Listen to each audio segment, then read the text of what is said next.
Fourth block exercises la fourth and fifth simple average profit method la calculate பண்றோம் goodwill. Sixth problem வந்து weighted average profit method la calculate பண்றோம். We'll be discussing these three illustrations now. Number 4, Sridevi Enterprises case. Goodwill on the basis of 4 years purchase of the average profit of 3 years. So 4 years purchase, 3 years oda average profit. 3 years oda profit கொடுத்திருக்காங்க. ஆனா அது தவிர extra 2 point கொடுத்திருக்காங்க. ஒரு நான் recurring income இன் 2016 ல சேர்ந்திருக்கு. இதுல சேர்ந்திருக்கிற 1,75,000 ல இந்த 45,000 ரெகுலரா வராது. அப்ப அந்த ஒரு வருஷம் மட்டும் வந்ததனால இந்த ப்ராஃபிட் ஜாஸ்தி இருக்கும். அப்ப நம்ம ரிமூவ் பண்ணிரணும். Closing stock of 2017 over value பண்ணியிருக்காங்க. இதுல க்ளோசிங் ஸ்டாக் ஓவர் வேல்யூ பண்ணியிருக்காங்க. க்ளோசிங் ஸ்டாக் ஓவர் வேல்யூ பண்ணியிருந்தால் ஓப்பனிங் ஸ்டாக் ஓவர் வேல்யூ ஆகும் அடுத்த வருஷம். இந்த வருஷத்தோட closing stock next year opening ஸ்டாக்கா மாறும். அப்ப 2017 ல க்ளோசிங் ஸ்டாக் ஓவர் வேல்யூ பண்ணியிருந்தால் it affects 2017 as well as 2016 details ரெண்டுமே. இதெல்லாம் அட்ஜஸ்ட் பண்ண பிறகு இருக்கிற அந்த ப்ராஃபிட் பேர் அட்ஜஸ்டட் ப்ராஃபிட், அதை பேஸ் பண்ணி தான் நம்ம குட்வில் கண்டுபிடிக்கணும். Let me start with the first question here. So question number 4, year 2016, 2017, 2018. So 3 years, and profits being profits not adjusted profit, இது book profit. bookல அவங்க என்ன கண்டுபிடிச்சாங்களோ அந்த profit 1,75,000 and 1,50,000 rupees and 2 lakhs. இதுல first adjustment வருவோம். the first adjustment B, a non recurring income 45,000 included in 2016. ரெகுலரா வரக்கூடிய income கிடையாது, அது இதுல சேர்ந்திருக்கு. இதுல சேர்ந்ததனால ப்ராஃபிட் ஜாஸ்தி இருக்கும். எதிர்காலத்துல இந்த நான் ரெக்கரிங் இன்கம் வருமானா வராது, ரெக்கர் ஆகாது. அப்ப உண்மையிலுமே எதிர்காலத்துல எவ்வளவு வரும்னா 175 ல இருந்து 45 போனதுக்கு பிறகு தான் வரும். so you have to deduct that 45,000 rupees here, right? non recurring expense income, non recurring income. I hope so you could understand this one. அதே மாதிரி closing stock over valuation or under valuation ஆச்சுன்னா ஆட்டோமேட்டிக்கா next இயருக்கு அது opening ஸ்டாக்கா மாறும். ரெண்டுமே போட்டுருங்க. இதுல வந்து என்ன சொல்லியிருக்காங்க, க்ளோசிங் ஸ்டாக் ஓவர் வேல்யூட் அப்படின்னா அதுக்கு ஒரு காலம் போட்டுக்கிறேன். Over valuation of closing stock, that will be automatically what happens, over valuation of opening stock in the next year. ரெண்டுமே க்ளோசிங் ஸ்டாக்கை பத்தி சொன்னா 2 வருஷம் வந்துடும். ஸ்டாக் க்ளோசிங் ஸ்டாக் இருக்குல்ல அதை பத்தி சொன்னா, stock destroyed in fire accident பத்தி நான் பேசல. க்ளோசிங் ஸ்டாக் ஒரு ஓப்பனிங் ஸ்டாக் உடைய valuation under or over valuation அப்படின்னு இருந்தாலே இட் அஃபெக்ட்ஸ் டு ஸ்டாக்ஸ்.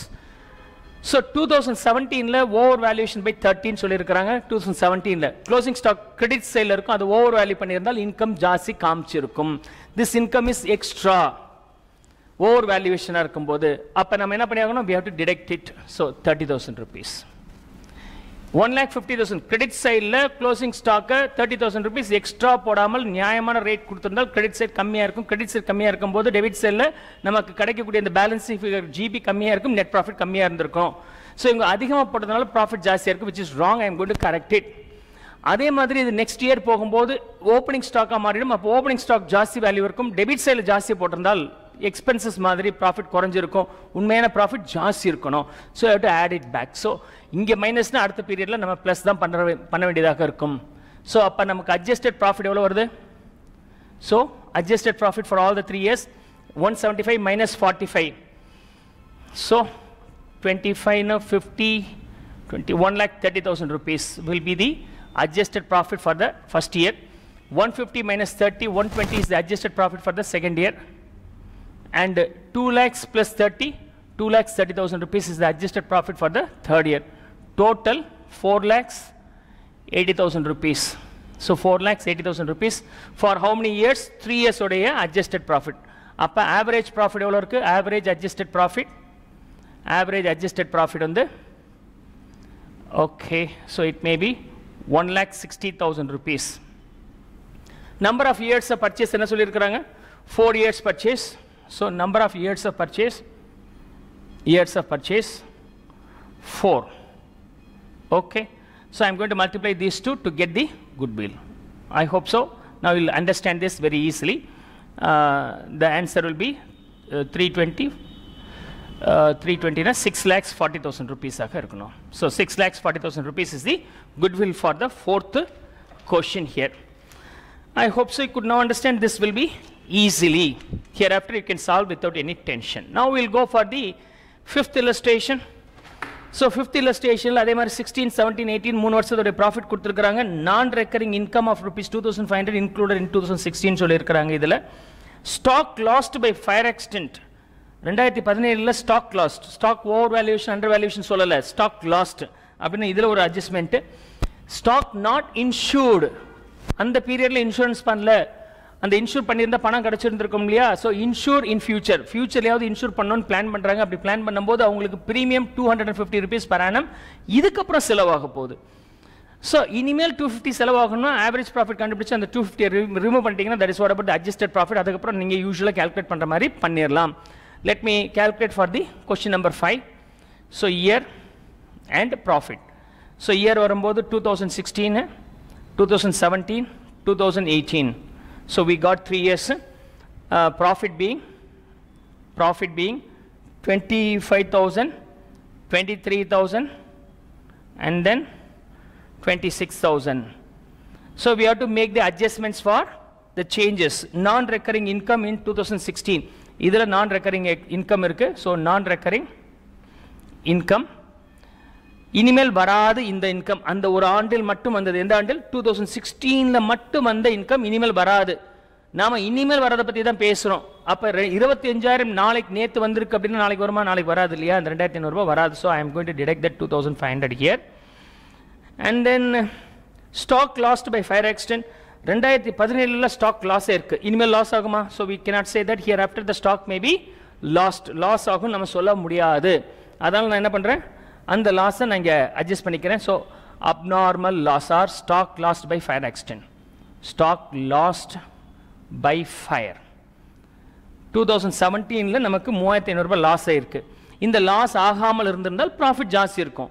போன வருஷம் ஃபயர் ஆக்சிடென்ட் வந்துச்சு, நெக்ஸ்ட் இயரும் ஃபயர் ஆக்சிடென்ட் வந்துச்சுன்னு சொல்ல முடியுமா? So it happen only in that year. So அந்த வருஷம் ப்ராஃபிட் கம்மி, அடுத்த வருஷம் ஃபயர் ஆக்சிடென்ட் நடக்காது, நல்ல ப்ராஃபிட் வரும். So you have to add it back. So நான் ஆட் பண்ணிக்கிறேன். அப்போ அட்ஜஸ்டட் ப்ராஃபிட் கண்டுபிடிச்சோம்னா, so what is the adjusted profit year? 25 minus 2,500, 22,500, and 23 minus 3,500, 26,500, and here is 26,000. So the final answer will be, the total value will be 75,000 divided by 3 years. So average profit, average adjusted average profit nu vechikalam. Adjusted average profit, okay, adjusted average profit being this value 75,000 divided by 25,000, sorry, divided by 3, 25,000 rupees is the adjusted average profit. That too before calculating or before deducting the premium. Premium deduct பண்றதுக்கு முன்னாடி, premium deduct பண்ண பிறகு என்ன இருக்குன்னு நம்ம கண்டுபிடிக்கணும். சரியா? So minus insurance premium payable, insurance premium payable. Hereafter 250 rupees. ஏன் சார் இது இந்த வருஷத்துல டிடெக்ட் பண்ணலன்னா, இனிமேல் எதிர்காலத்தில் ஒவ்வொரு வருஷமும் நான் பே பண்ணுவேன்னு சொல்லுவேன். அப்படி காமனாக இனிமேல் வரும் அப்படின்னு சொன்னாக்க அதை ஃபைனல் ஆவரேஜ் ப்ராஃபிட் கண்டுபிடிச்சு நீங்கள் லெஸ் பண்ணுறது தான் கரெக்டாக இருக்கும். So 24,750 is the average profit here. Goodwill at 2 years purchase of the last average profits of last 3 years. Last 3 years ஓட ஆவரேஜ் ப்ராஃபிட் கண்டுபிடிச்சிட்டோம். எத்தனை வருஷத்தோட பர்ச்சேஸ் சொல்லியிருக்கிறாங்க? So into 2 years purchase. So 49,500 is the goodwill here. I hope so could not understand this case. So goodwill for the fifth case is also over. Sixth illustration on the weighted average profit method la calculate panna porom. So I am going to solve the sixth illustration. That sixth illustration is going to be solved under weighted average profit model. Weighted average profit method la idu eppadi nama solve panna porom. Let's see here. I am going to solve that now. So sixth illustration. So we are assigning the weights for the profits. எப்போதுமே weights எப்படி இருக்குன்னா latest profitக்கு highest weight இருக்கும். என்ன காரணம்னா latest profit will have more influence in the future profit. The goodwill is calculated based on the future profit only. அதான் reason இங்க. So அப்படின்னு பார்த்தீங்கன்னா நமக்கு 6th question. Year 3 years purchase of weighted average profit of 4 years. 4 years ஓட weighted average profit எடுத்து into 3 multiply பண்ணிக்கணும். So இங்க வந்து year வந்து 2015, 16, 17, 18. So these are the 4 years. We have profit being 10,000, 12,000, and 16,000, 18,000. So these are the profits we earned. Weight, the oldest profit. Usually the oldest profit will have least weight, right? 1, 2, 3, 4. Weighted profit. Weighted profit na weight profit multiply பண்ணிட்டீங்க. So 10,000 into 1, 10,000 rupees. Okay. 12,000 into 2, 24,000 rupees. 16,000 into 3, 48,000. 18,000 into 4, 72,000 rupees. Then the total of all these weighted profit is 72, 50, 1,20,000, 1,30,000, 1,54,000 rupees. I think so. This is correct. Let me check again. 50 plus 70, 120, 140, 150, 154, correct. So weighted average profit na summation of the weighted profit divided by summation of the weights. Summation of the weight on the either. So weighted average profit is equal to weighted average profit.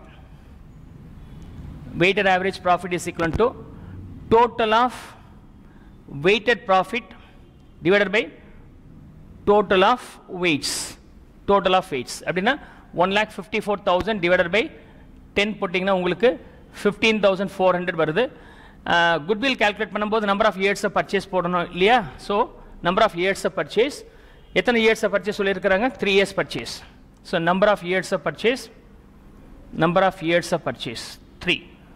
So now you have to multiply these two to arrive the goodwill under weighted average profit method. 45, 46, 200 rupees. 46, 200 rupees is the answer. Of course, correct. So we got the answers for 6. Simple average method பார்த்தாச்சு, weighted average method பார்த்தாச்சு. Direct profit கொடுத்திருந்தால் easy. அதோட சில adjustment பண்ண வேண்டியதா இருந்தால் என்ன மாதிரி adjustment வரும்னா non recurring income or expenses வரலாம். income தான் இந்த bookல இருக்கு உங்களுக்கு. அதே சமயத்துல abnormal loss like stock loss in fire accident like இந்த மாதிரி வரலாம். மூணாவது வந்து stock valuation under or over valuation சொல்லிடுவாங்க. stock loss மட்டும் under or over valuation சொல்லிட்டாக்க over valuation of closing stock na automatically the under valuation of over valuation of the opening stock of the next year ஆக இருக்கும். அப்படினு மைண்ட்ல வச்சிட்டா போதுமானது. over valuation under valuation of stock will have two impact. So with that you can understand all the concepts related to the means goodwill calculation under simple average profit as well as weighted average profit methods.